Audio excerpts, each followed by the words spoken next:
Today, all of a sudden, what was to be a normal Monday afternoon has turned into an active shooter situation with literally hundreds of police vehicles and police personnel now on the scene.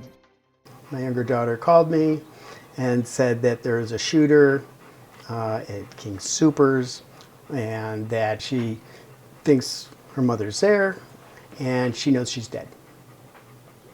Right away she knew, because they are so close. They talked multiple times a day, and that she would, if she was safe, she would have called. If she wasn't safe, she would have called.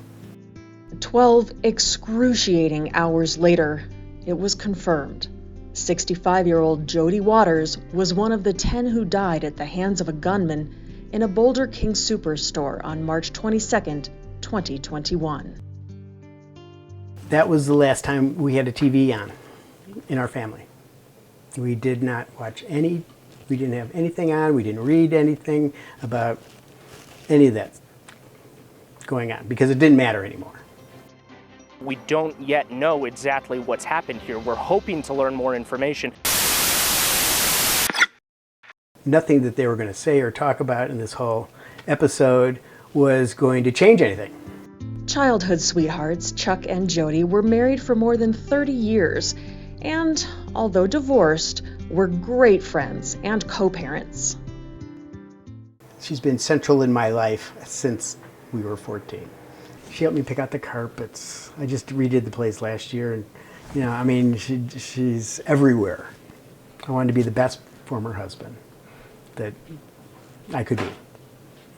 So that's how much I valued her. That's how much she meant to me. Jody's favorite quote was also her motto for how she lived her life. When you grow old, you realize that you have two hands. One hand is for helping yourself, and the other hand is for helping others. So she was, one of the quiet, silent types. However, when she spoke, people did listen. So she had impact on people that she'd met for 5 minutes or 50 years like me. Jody was just months away from being a grandparent for the second time. The family was robbed of a mother and grandmother. Our community robbed of a beautiful and giving soul. Jody was murdered, and it wasn't personal. It was just wrong place, wrong time, and it makes no sense on many levels, but it also doesn't seem, we just still don't believe it, actually, that we'll never see her again. Instead of reacting and with anger, reacting with something positive. And giving is the best medicine. It absolutely is the best medicine. Giving was a way of life for Jody, and now it will be her legacy. You can still listen to her now and take heart and go, that's how I can keep her alive. That's how I keep her in my heart and in my brain. That Jody had always been a champion of all her life was animal rescue, animal safety. She always, took the ones that other people probably wouldn't take. 3-legged dogs, blind dogs, old dogs. You know a friend when you see one, don't you? Yeah. Yes. In her memory, Jody's family has set up the Waters Foundation for Dogs. Each year, Jody's daughters will gather around the time of her birthday and choose a dog-centered rescue organization to which they will donate the money they collect.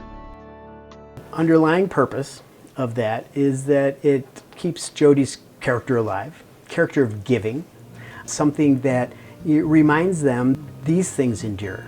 People may not be present and with us, but now she's everywhere. It's a much more positive thought. It's just a very personal thing that other people who are interested in animal welfare, we're standing up for it also. It can be something that's done with such heart and true giving.